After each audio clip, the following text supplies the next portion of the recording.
बिस्मिल्लाहिर्रहमानिर्रहीम। अस्सलाम वालेकुम।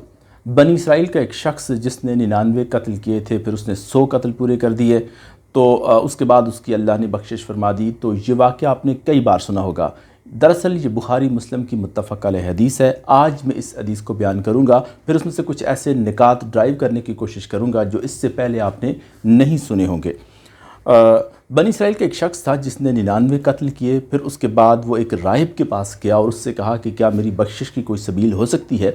तो उसने कहा कि तुम्हारी बख्शिश नहीं हो सकती। तो उसने तलवार निकाली और फिर उस राहिब का सर भी कलम कर दिया। उसके बाद फिर उसे ख्याल आया कि शायद मेरी तौबा का कोई रास्ता, कोई सबील बन जाए। तो एक और आलिम के पास गया, तो उसने उससे पूछा कि क्या मेरी बख्शिश हो सकती है। तो उस राहिब ने कहा कि हाँ, तुम्हारी बख्शिश हो सकती है, लेकिन यहाँ से कुछ फासले पर करिया तो सारिया है, नेकों की बस्ती है। कुछ अल्लाह के नेक बंदे हैं, वो एक जगह पर इकट्ठे होकर अल्लाह का ज़िक्र करते हैं। तुम अगर उनकी मजलिस में चले जाओ तो उनके साथ मिलकर अल्लाह का ज़िक्र करो तो तुम्हारी बख्शिश हो जाएगी। तो वो शख्स अभी चला ही था तो उसकी वफ़ात हो गई। फिर जहन्नम के फरिश्ते आ गए, जन्नत के आ गए। तो उन दोनों में आपस में तकरार, दो ग्रुपों में तकरार हुआ कि हम इसको लेके जाएंगे। फिर अल्लाह ताला ने उनके दरमियान ये फ़ैसला किया कि आप डिस्टेंस माप लें, जिसकी तरफ अगर नेकों की बस्ती की तरफ फासला ज़्यादा है तो नेक लोग इसको ये जन्नत की तरफ चला जाएगा, और अगर बदी वाली बस्ती की तरफ है तो फिर ये जहन्नम की तरफ जाएगा।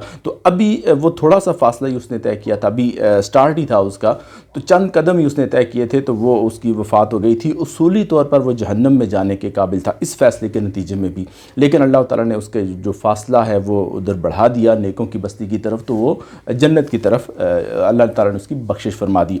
अब यहाँ पर रुक कर मैं थोड़ा सा आप गौर करें तो आप ये देखें कि पहले वो जिस राहिब के पास गया था तो वो शख्स था जो जिस जगह पर रहता था, जिस शहर, जिस बस्ती में रहता था, उसे पता था कि सालिहीन की बस्ती यहाँ करीब में है, लेकिन वो औलिया और सालिहीन का मानने वाला नहीं था। वो उनकी कदर व मंज़िलत और उनकी निस्बत और उनकी सोबत में बैठने के जो फ्यूज़ व बरक़ात हैं, जो सआदत नसीब होती है, उसका इकरार करने वाला नहीं था। इसलिए उसने उसको नेकों की बस्ती की तरफ नहीं भेजा।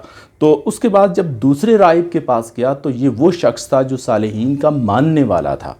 उसे ये पता था कि चाहे कितना ही बड़ा गुनाहगार क्यों ना हो, इसने 100 कत्ल किए हैं और एक कत्ल पूरी इंसानियत का कत्ल है, और 100 कत्ल जो है वो 100 बार इंसानियत का कत्ल करने के बराबर है।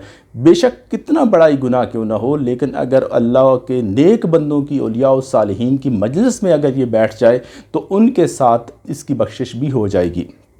तो आप ये देखें कि वो बंदा अभी उस नेक बंदे के पास ही था, वो अभी वो सालिहीन की तरफ उनकी बस्ती में पहुंचा भी नहीं था। तो वो उस सिर्फ औलिया और सालिहीन के मानने वाले बंदे के पास पहुंचा तो अल्लाह ताला ने उसकी बख्शिश फरमा दी। यहाँ से ये नुक्ता ड्राइव होता है कि अगर आप साले लोगों की बस्ती तक नहीं पहुंच सकते, उनकी मजालिस में नहीं जा सकते, तो सिर्फ अगर आप उनके मानने वालों के पास भी चले जाते हैं तो तब भी महरूम नहीं रहते। और ये बात सिर्फ यहाँ से ड्राइव नहीं होती, बल्कि सही मुस्लिम की एक रिवायत है जिसके अल्फाज इस तरह से हैं कि आका अलैहिस्सलाम ने फरमाया कि रोज़े महशर जो कुछ लोग जो सबसे पहले जिनकी बख्शिश हो जाएगी वो उनके चेहरे 14वीं रात के चांद की तरह चमकते होंगे, और वो 70,000 अफराद होंगे। फिर आका अलैहिस्सलाम ने फरमाया कि उनके साथ मुत्तसिल लोग बख्शे जाएंगे जो सितारों की मानद होंगे, जो जिनके हज़ारों लाखों की तादाद में होंगे। और फिर आका अलैहिस्सलाम ने फरमाया कि ये सिलसिला जारी रहेगा। मतलब ये होता है कि जो उनके साथ मुत्तसिल, फिर जो उनके साथ मुत्तसिल, यानी कि अल्लाह के नेक बंदों के साथ मुत्तसिल जो लोग हैं उनके साथ मुत्तसिल लोगों के करीब भी आप चले जाएं तब भी आप महरूम सआदत नहीं रहते।